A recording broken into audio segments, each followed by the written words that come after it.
Today on Inside the Issues, I speak with Mark Lynch about his new book, The New Arab Wars, Uprisings and Anarchy in the Middle East. Hello and welcome to Inside the Issues, a CIGI online podcast. My name is Dr. Andrew Thompson. I'm an adjunct assistant professor of political science at the University of Waterloo and senior fellow here at the Center for International Governance Innovation.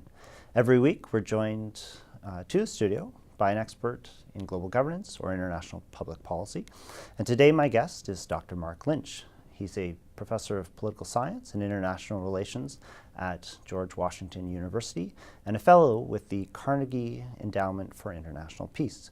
He's also the author of a brand new book, The New Arab Wars, Uprisings and Anarchy in the Middle East. Mark, welcome to the show. Thanks for having me here. I wonder if we could start by setting the context. So a common narrative is that what we're witnessing in the Middle East right now is a civil war between Sunnis and Shiites. Is that a fair characterization, or is it a more complicated story than that? Well, if you look at the way the region is right now, it started to become like that in ways that it really hasn't been in the past. So if you look across Iraq, across even Yemen, certainly in Syria, there's a really powerful sectarian narrative now, and you do see groups lining up to fight along those lines. You see all kinds of Sunni jihadists flooding into Syria. You see Shiite militias coming from Iran and even as far as Afghanistan to fight on the side of Bashar al-Assad. So there's definitely a narrative which has some reality to it in the Middle East as it is right now. But it's important to see that that's really quite new. And that, in fact, while there's always been a Sunni-Shiite divide, and people certainly have religion, this hasn't really been the thing that structures regional politics up until recently. And if you go to places like Baghdad or places that have large Shiite populations, there would be high levels of intermarriage. People would live side by side. I mean, it wasn't something which was the major fault line in either domestic or regional politics, but it's become more so over the last decade or so, and it's for a couple of big reasons. One is the Iraq War. I mean, right. People forget how, now, given after the Arab Uprisings and everything that's happened, you almost see people looking back to the 2000s with nostalgia. And you forget that, when the United States invaded Iraq in 2003, it unleashed this incredibly violent and brutal sectarian civil war. And this was at a time when the mass media had really come into its own. And so for 4 or 5 years, on a daily basis, Arabs were bombarded with television coverage, social media messages, and just the reality of this really horrible sectarian violence. And you started to see things where people as far away as Egypt, North Africa, were starting to think in sectarian terms when there's almost no Shiites in their country, and they never thought that way before. Then you have the rise of Iranian power, which has really triggered a lot of fear among some of the Sunni leaders in the Gulf, especially in Saudi Arabia. And so you've seen a determined effort on the part of a number of the governments to promote the idea that Iran isn't just another regional power, it's a Shiite power. Right. And anybody who cooperates with them becomes a Shiite. So for example, the Houthis in Yemen, they are Shiites, but it's a different branch of Shiism. Okay. But then because they're seen as an Iranian ally, they become labeled as Shiite. Bashar al-Assad is an Alawi. The Alawites are not Shiites, but Bashar al-Assad has become a Shiite in the discourse because of this frame of Iran against everyone else. And then the last thing is the domestic problems and the domestic issues. And so since the Arab Uprisings, you've had the real challenge to a lot of these governments, and sectarianism and just basic divide and rule has always been a way that these governments try and stay in power. So in countries that have a large Shiite population like Bahrain or Saudi Arabia, talking about sectarianism is a way of pushing away popular demands. So in Bahrain, you have people out on the streets calling for human rights and constitutional reform and democracy. And the government responds by throwing them in jail, calling them Iranian proxies, and labeling them as Shiites. And so the combination of all these things then comes together. You've got the rise of Iran, you've got the legacies of Iraq, you've got the uprisings, and then Syria then is the thing which crystallizes it all. Right. Well, and I mean, you just building on that, I mean, you've written about a new Middle East. since the uprising. How is that different? How is this new Middle East that you've described different from the quote-unquote old Middle East? Yeah, there's a lot of ways in which it's similar. So, for example, if you go back to the 1950s and 1960s, you see a lot of things that are not that different from what we see today. You know, large-scale popular mobilization, a lot of cross-border politics. Back then it was Pan-Arabism and Gamal Abdel Nasser, mobilizing people into the streets. Right. But that kind of mobilization and popular politics, you did see back then. I think what's different now is some of it is a matter of degree and some of it is genuinely new. So you have right now these the legacies of decades of the consolidation of these extremely strong, overwhelming states. And so back in the 1950s, 1960s, these were really new states. Right. They didn't have strong national identities, the bureaucracies were weak, and they were really kind of coming out of colonialism. And now you've got half a decade where the state has been dominating everything. And I think that's a really powerful and profound legacy that changes things. Those states are under threat then, and I would say that right now, over the last 5 years, a lot of the regimes in the region actually feel mortally threatened Right. for the first time in decades. When Hosni Mubarak was overthrown in Egypt, this is the worst nightmare of these leaders. And that is another part of it. Back in the 1950s, 60s, there was an ideology, right? This was Pan-Arabism, anti-colonialism, things like that. Honestly, I think the leaders today, the only thing they really believe in is keeping themselves in power. I mean, that's really it. Sure. And so when you have Mubarak overthrown and then this spread of protest around the region, this is getting at the one thing that they really care about, Right. their own power. And maybe that's a good segue into the Syrian situation, which has defied any kind of real legitimate political solution. And President Obama has been criticized quite extensively for having not intervened in Syria. What are your thoughts on essentially the Obama legacy in the Middle East generally, but perhaps Syria specifically? Well, let's start with Syria, then we can go back to Obama more broadly. I mean, Syria, as you said, this is the tragedy which has defined and will define the Middle East for decades. Right. This is an almost unimaginable scale of devastation. You've got more than half the country has been displaced, millions dead. Probably more than 10 million people, either refugees or internally displaced. Entire cities destroyed. You've Right. seen the footage. You've Yep. seen. It's just unbelievable. What's happened to it? A big part of why it's been so impossible to solve and why it's become so destructive is that Syria has become the place where the regional powers have been fighting Right. their proxy wars. Left to their own devices, Bashar probably would have regained control relatively quickly. The opposition mobilized, he crushed them, it would have been brutal and horrible, and it would have been over relatively quickly. Right. But instead, what you got was this kind of slow escalation towards violence, and then the opposition, after a really fierce internal debate. A lot of people didn't want to go down this road. A lot of Syrians didn't want to go down the road of armed insurgency, but then they did. Basically, they feel they were left with no choice. They were being slaughtered. Right. And so they take up arms, and then the outside powers, Turkey, Qatar, Saudi Arabia, they start pouring money and guns into what becomes an armed insurgency, but they don't do it in any kind of unified way. They're sending money to their favorite factions, and Turkey is funding this group, the Qataris are funding that group. And so you end up with the proliferation of guns, all of these groups, they're all fighting with each other as much as they're fighting with Bashar. And as the war goes on, it's typically in these kinds of conflicts, the moderates, the peaceful protesters, the civil society types, they're the ones who lose. Right? They get either killed, driven into exile, shoved down, and it's the armed groups that take control. And it's more and more, it's the jihadist groups that are taking control. The more that happens, the more sectarian it becomes, the more radical it becomes, the more violent it becomes. But then, of course, Bashar has his own backers, Hezbollah, Iran, later Russia.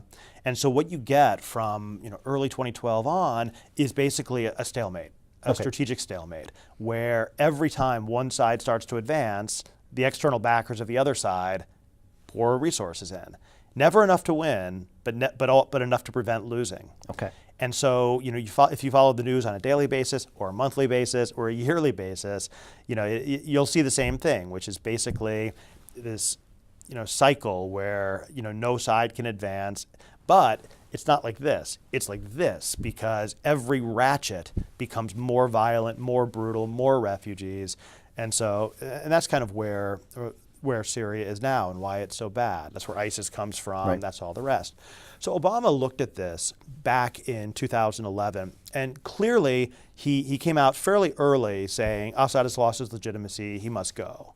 But he absolutely did not want to intervene militarily, and he was against the militarization of the revolution. And he was basically trying to prevent it from turning into an armed conflict. And he was supporting the creation of the Syrian National Council, the political opposition. He was supporting UN efforts at diplomacy, and he was making it extremely clear that the United States had no interest in another major intervention in a Middle Eastern country.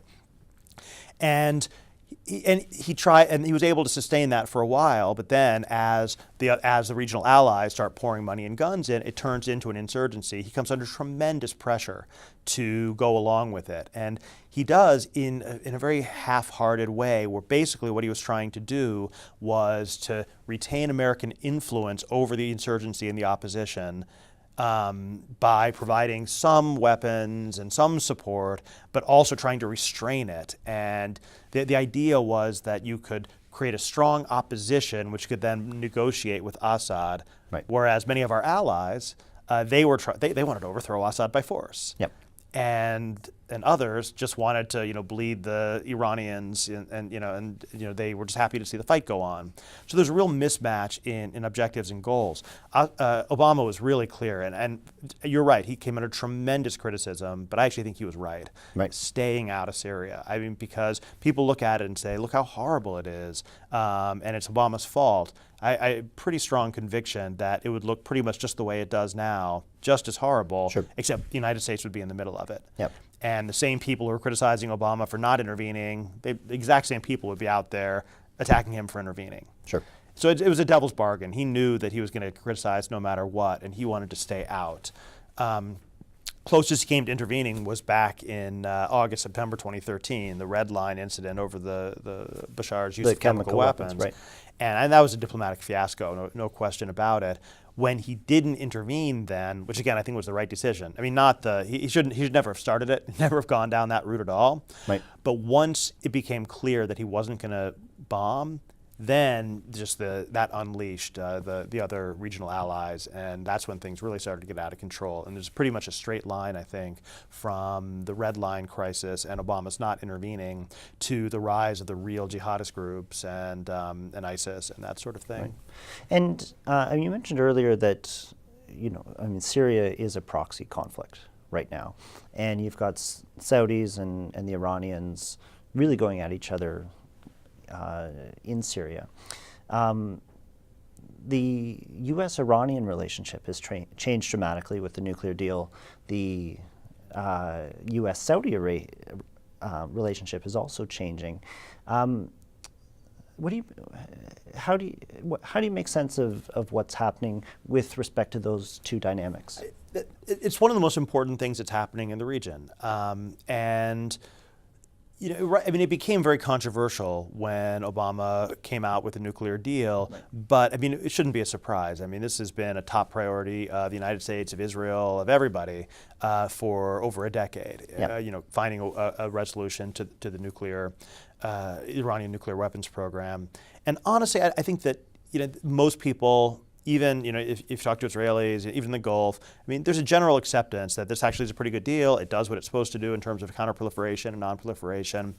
But for most of the players in the region, that's not really the point. Right. Because nuclear weapons was only one smaller part of what they see as an Iranian regional hegemonic challenge. Right. And so the real battle for the last couple of years has been not over the nuclear deal per se, but what the nuclear deal means. Does it lead to a rapprochement with Iran, normalization in the region?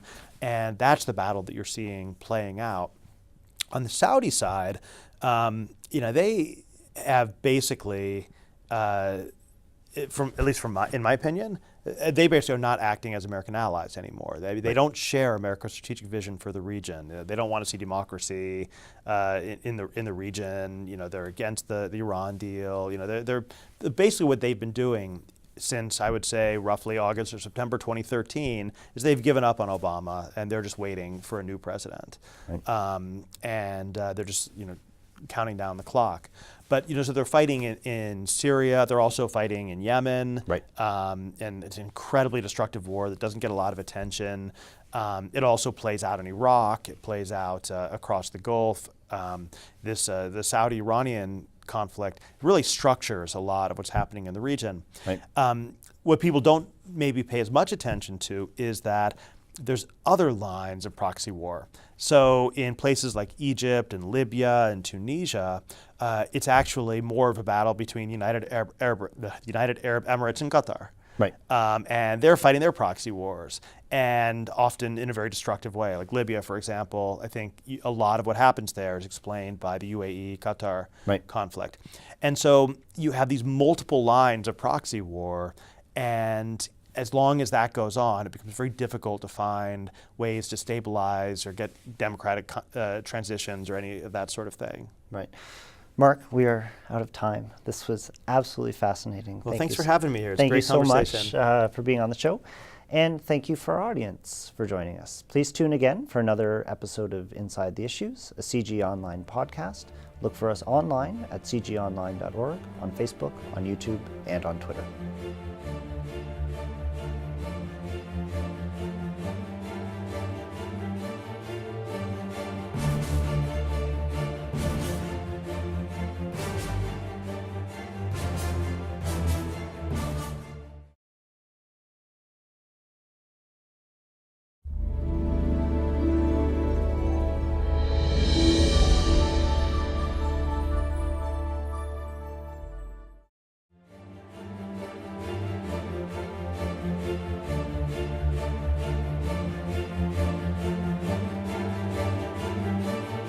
Today on Inside the Issues, I speak with Mark Lynch about his new book, The New Arab Wars, Uprisings and Anarchy in the Middle East. Hello and welcome to Inside the Issues, a CIGI Online podcast. My name is Dr. Andrew Thompson. I'm an adjunct assistant professor of political science at the University of Waterloo and senior fellow here at the which has some reality to it in the Middle East as it is right now. But it's important to see that that's really quite new. And that, in fact, while there's always been a Sunni-Shiite divide, and people certainly have religion, this hasn't really been the thing that structures regional politics up until recently. If you go to places like Baghdad or places that have large Shiite populations, there would be high levels of intermarriage. People would live side by side. I mean, it wasn't something which was the major fault line in either domestic or regional politics, but it's become more so over the last decade or so, and it's for a couple of big reasons. Between Sunnis and Shiites, is that a fair characterization, or is it a more complicated story than that? Well, if you look at the way the region is right now, it started to become like that in ways that it really hasn't been in the past. So if you look across Iraq, across even Yemen, certainly in Syria, there's a really powerful sectarian narrative now, and you do see groups lining up to fight along those lines. You see all kinds of Sunni jihadists flooding into Syria. You see Shiite militias coming from Iran and even as far as Afghanistan to fight on the side of Bashar al-Assad. So there's definitely a narrative. Center for International Governance Innovation. Every week, we're joined to the studio by an expert in global governance or international public policy. And today, my guest is Dr. Mark Lynch. He's a professor of political science and international relations at George Washington University and a fellow with the Carnegie Endowment for International Peace. He's also the author of a brand new book, The New Arab Wars, Uprisings and Anarchy in the Middle East. Mark, welcome to the show. Thanks for having me here. I wonder if we could start by setting the context. So a common narrative is that what we're witnessing in the Middle East right now is a civil war. One is the Iraq War. I mean, Right. yeah, people forget how, I mean, now, given after the Arab uprisings and everything that's happened, you almost see people looking back to the 2000s with nostalgia. And you forget that, when the United States invaded Iraq in 2003, it unleashed this incredibly violent and brutal sectarian civil war. And this was at a time when the mass media had really come into its own. And so for 4 or 5 years, on a daily basis, Arabs were bombarded with television coverage, social media messages, and just the reality of this really horrible sectarian violence. And you started to